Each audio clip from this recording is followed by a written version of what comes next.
뭐 아시다시피 저는 체육교사 출신으로 체육교사 27년을 하고 장학사가 됐어요. 그래서 체육 담당 장학사를 한 지역에서 10년을 했습니다. 그러니까 정말 많은 수많은 코치들과 수많은 종목들을 다 관여하면서 그래서 그분들을 관리하면서 선수들 잘 되게 하기 위해서 노력한 사람이고요. 그 부분에 뭐 일종의 전문가라고 볼 수 있죠. 우리나라 현역이었던 나이 많은 골키퍼가 한번 이렇게 말한 적이 있어요. 양심선언 비슷한 걸 한번 한 적이 있어요. 우리나라 공격수 중에서 슛을 제대로 해가지고 키파인 나에게 공포감을 주는 선수는 진심으로 단 한 명도 없었다고 이렇게 양심 고백한 적이 있었어요. 물론 외국인 선수 중에는 좀 공포스러운 사람이 있었다고는 그래요. 그런데 그렇다는 말을 했다는 것은 그가 말한 것은 그들은 연습을 하지를 않더라 이거예요. 시간만 나면 쇼핑이나 즐거운 일 즐기고 뭐 탁구 치러 가고 뭐 이런 쪽으로 신경을 쓰더라 이겁니다. 실력이 안 되면 어떻게 됩니까? 그나마 훈련을 많이 해야죠.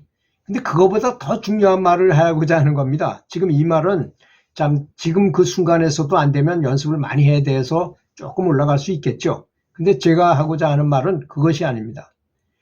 3살보를 여든 간다에 대해서 얘기하고자 하는 것이 아주 중요한 말입니다. 이 말은 3살보는 여든 간다는 건 무슨 뜻입니까? 3살 때 세팅이 되면 평생 간다는 뜻이 아니겠습니까? 메시 보세요. 메시 아버지가 어떻게 했나. 메시에 대한 이 동영상이 어릴 때 훈련시킨 동영상이 1000개 이상 있어요. 인터넷에 엄청 돌아다닙니다. 거기 보면 메시 아버지도 3부 리그에 감독을 했던 사람이에요. 그 감독이었던 분이 아주 그분이 굉장히 현명하신 분인데 한 번도 자기 얼굴은 안 찍어. 아들 모습만 매일 찍으면서 훈련을 시켰어요. 아주 어린 나이에. 어린 나이에 시키지 않으면요. 안 되는 법이 있다는 걸 알아. 여러분 우리나라 사람이 얼마나 여기에 대해서 모르는 사람들이 있냐면 그게 바로 가능능력 체감법칙이라는 겁니다. 가능능력 체감법칙. 그게 뭐냐. 만약에 5살에 시작했을 때 축구를 시작했을 때 100점이라고 치면 7살에 시작을 하면 95%밖에 달성할 수가 없다는 점이에요.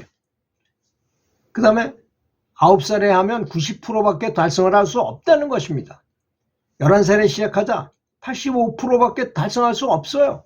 아무리 죽어라고 연습해도 안 되는 부분이 있다는 것입니다. 저는 현직 고등학교 테니스 감독을 체육교사로서 테니스 감독을 하면서 그 도내에 있던 아주 잘하는 팀이 해체가 되면서 우리가 그 선수를 받았어요. 체격도 좋고 잘생기고 애들 보니까 요놈들 데려다가 고등학교 1학년짜리들 받았으니까 아주 열심히 훈련시키면 큰 성과를 거둘 수 있겠구나라고 생각하고 정말 훈련을 그리고 본인들도 열심히 하려고 시켰는데 어느 정도까지는 꽤 빨리 늘더라고요. 그러더니 어느 선에서는 절대로 안 느는 부분이 있더라고요. 이게 운동신경. 어릴 때 시냅스가 이렇게 연결돼서 시냅스가 많이 연결된 사람들이 운동을 잘하게 되잖아요. 운동신경이잖아요. 그게 바로. 근데 나중에 하면 그게 시냅스가 나중엔 연결이 안 되는 부분이 있더라 이겁니다. 굉장히 중요한 말이 아니겠습니까? 그래서 어린 시절에 내 아들을 이렇게 아주 어린 시절에 기본 기술을 많이 가르쳐야 되는데 그렇게 하려면 그 메시 아버지나 마라도나 아버지나 이강인의 아버지나 뭐 이런 사람 손흥민의 아버지 손흥정 씨처럼 누가 그걸 대신해 주겠어요. 돈을 1억 원 줘도 그렇게 할 수가 없어요. 어차피 부모가 하는 게 제일 좋습니까? 아빠가 하는 게 제일 좋습니다. 그래서 제가 얘기하고자 하는 오늘의 주제는 아빠가 훈련시켜라는 것입니다.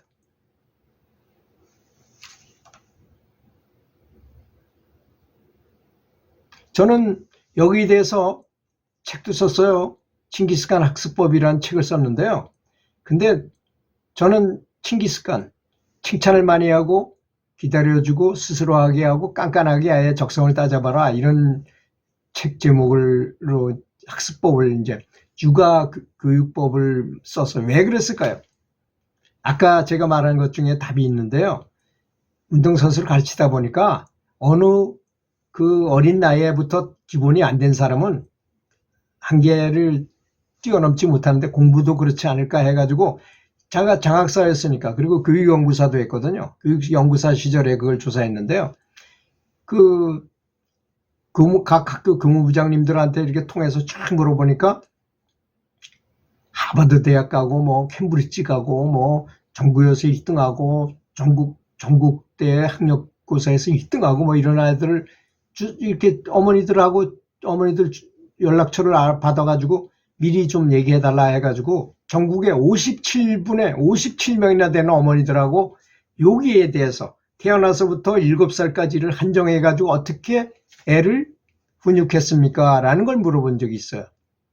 그러면서 그래서 그분이 말씀하시면 다 받아 적어가지고 다시 한번 리와인드를 해서 물어봐요. 이게 맞습니까? 그리고 맞대. 그럼 또 제가 이제 이 책을 써가지고 여기다 올려도 괜찮겠죠? 이렇게 다 좋다리죠. 그 뭐 자기 자식이 책에 나온다는데 싫어할 분이 어디 있겠습니까?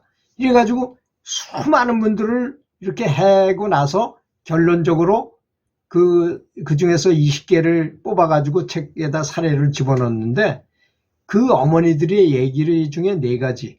칭찬을 많이 하고 기다려주고 스스로 하게 하고 깐깐하게 아이의 적성을 따져봐라. 이렇게 결론을 내려가지고 책을 썼다는 것입니다. 그런데 이거 제가 뭐 그 책 자랑을 하려는 것도 아니고, 운동선수가, 축구선수가 축구를 잘하게 하려면 어린 시절에 하지 않으면 도저히 시간을 못 찾는다 이거죠. 그 기술을 나중에는 안 된다니까요. 나중에 연습을 아무리 해도. 제가 바로 그런 사람입니다. 저는 기계체조 선수를 했는데 중학교 1학년 때 기계체조부에 들었어요. 되겠습니까? 여러분 생각해 보세요. 그죠? 초등학교 때부터 해도 전국대회 나가 될까 말까 한 판국인데 재주는 있었죠. 팔심도 좋고 키도 작은 편이고 뭐 잘 굴러다니고 뭐 잘 탄력도 좋으니까 해가지고 뭐 힘이 좋으니까 철봉, 평행봉은 뭐 다른 친구들 우리 다 별로 없는 팀이었지만 그 중에서 곧잘 한다는 소리는 들었어요. 그렇지만 기술을 하다 보니까 어느 선 이상은 도저히 나는 기술을 못 하겠는 거야. 어쩔 수 없더라고요. 그게 뭐 도저히 몸이 안 따라가는데 어떻게 할 거예요, 그거를. 그런 열등감은 굉장히 많이 느꼈어요. 저는 늦게 시작해서 그 정도 하면 너무 잘하는 건데도 어릴 때는 그걸 모르고 그 사람하고 똑같이 생각하지 내가 늦게 시작했기 때문에 나는 괜찮아 이렇게 생각하겠나요? 그렇지 않습니까? 그래서 굉장히 열등감 속에 살았어요, 사실은. 그래서 운동은 늦게 시작하면 안 되는 것에 대해서 아주 뼈저리게 느꼈죠. 그래서 제가 터득한 게 하나 있어요. 뭐냐? 야구 김하성이가 요새 수비 기가 막히게 좋고 수비를 잘하는 사람이 때리는 거 잘 못 때릴까요? 그거 말도 안 되는 소리죠. 운동신경이 워낙 좋으면 다른 것도 다 잘하게 돼 있죠. 당연히 테니스도 그래요. 스트로크를 잘 치는 사람이 발리를 못할까요? 그렇잖아요. 발리를 좀 연습을 덜 시켜도 금방 적응해요. 발리는 실력은 늘리기 쉽기 때문에 그렇죠.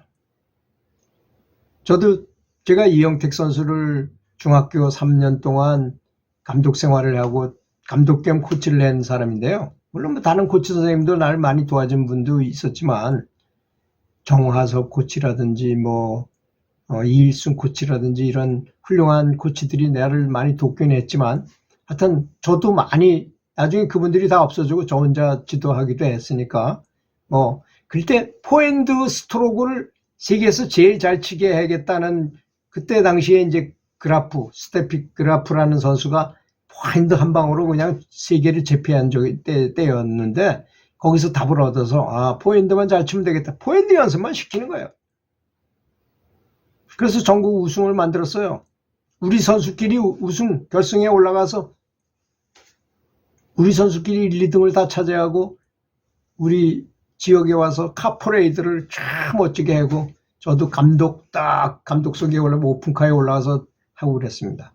근데 뭐 그런 걸 자랑하고자 하는 게 아니라 그때 볼을 대주던 걸 생각해 보니까 야구 선수를 하나를 딱 앞에다 놓고 계속 테니스 공으로 볼박스를 갖다 놓고 계속 던져주면서 받으라고 이렇게 캐치하는 연습을 한다면 아마 귀신같이 받게 만들 겁니다. 아마 어린 시절부터 그렇게 훈련시킨다면 제가 제안하는 바인 것입니다.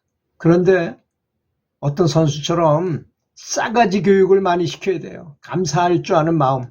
아버지가 그렇게도 선신적으로 해줬는데 아버지를 배신한다거나 코치 선생님 말을 안 듣는다거나 선배한테 대든다거나 이래서는 안 되겠죠. 그걸 배운 망덕이라 그러잖아요. 그 기술 실력만 좋아서는 안 되는 걸 말하는 거예요. 덕도 같이. 덕이라는 게 뭡니까? 규범을 지킬 건 지키고 하는 걸 말하는 거죠. 자, 그렇다면 축구는 어떻게 하겠습니까?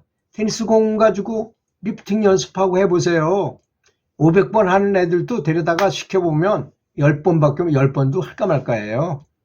그런 걸 훈련시키고 항상 제가 했던 훈련법은 뭐냐, 장난 비슷한 훈련을 했어요. 좁은 장소에서 많이 치도록 했습니다. 그렇게 테니스공으로 훈련을 시킨 거 모든 것을, 헤딩도 테니스공으로 하면 머리에 충격도 안 받죠. 얼마나 좋습니까? 작은 공이 날라오니까 이거 정확하지 않으면 안 들어가잖아요. 그러다 큰 공이 오면 얼마나 정확하겠습니까? 킥도 마찬가지인 것입니다. 날라오는 하프 발리 킥 같은 거 연습한다. 테니스공으로 하는 거예요. 그럼 기술이 다른 사람보다 월등해. 한번 생각해 보세요. 음바페하고 레반도프스키하고 홀란드하고 뭐 호날두하고 메시하고 이렇게 점수를 계산해 보면 다 나와요. 우리는 다 알아요. 그 사람들의 점수가. 이 사람은 슛 능력은 90점이고 호날두는 슛하는 거 하나는 더 낫다. 더 세다. 그럼 95점. 뭐 이렇게 줄 수 있잖아요. 그죠? 다 알고 있어요. 그 실력이 다 정해져 있는 거예요. 원래가. 장착이 이미 돼 있는 겁니다.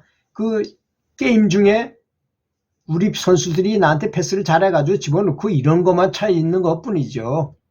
그래서 정말 기술이 장착돼야 된다는 거죠. 그래서 테니스 공으로 아빠가 직접 조용한 곳에서 남들한테 되도록, 요새 코칭 스태프한테 잘못 보이면요 굉장히 불편해요. 그러니까 코치 선생님들한테는 절대 얘기하지 말고 또 그랬다는 자랑도 하지 마세요. 그리고 아빠가 직접 어디 비밀 장소에서 아주 훈련을 많이 시키면 나중엔 정말로 세계에서 가장 잘하는 선수가 될 것입니다. 세계에서 가장 잘하는 선수가 되면 이것도 많이 벌 수 있잖아요. 재벌이 될 수 있어요. 완전히 가문을 일으킬 수 있습니다. 우리나라 전 국민들 전체를 기분 좋게 할 수 있어요. 공격수로서 쫙꼬링을 너무나 잘 넣는다 그러면. 아까 처음에 서두에 얘기한 것처럼 나이 많은 축구 선수가, 골키퍼 선수가 우리나라 선수 중에는 내가 겁나게 슛을 잘하는 선수 단 한 명도 없다 소리 안 들을 거 아닙니까? 지금 우리나라 축구팀이 제일 문제가 뭡니까? 최종 공격수가 약해요. 항상 적당한 볼이 오면 거의 90% 이상 집어넣을 수 있는 것이, 그런 게 정말 세계적인 공격수일 거 아니겠습니까? 그런 선수가 너무 부족해요. 그게 왜 그러냐? 기술이 부족하기 때문입니다. 기술 점수에서 밀려요, 이미. 날라오는 거 해리케인 같은 선수 탁 날라오면 그냥 다이렉트로 탁 아주 스스럼 없이 잘 집어넣잖아요. 그게 연습해가지고 실력을 말하는 거지, 그거 잠깐 연습한다고 되는 그런 문제가 아니라는 것입니다. 제 얘기는 어린 시절부터 완전 장착이 돼 있어야만 그게 가능하다는 거죠. 그래서 훌륭한 감독 만나서 작전만 작업 변경해가지고 하면, 그 워낙 기술이 있으니까 잘 집어넣고 잘하는 건 당연한 거 아니겠습니까? 긴 시간 들어주셔서 감사합니다.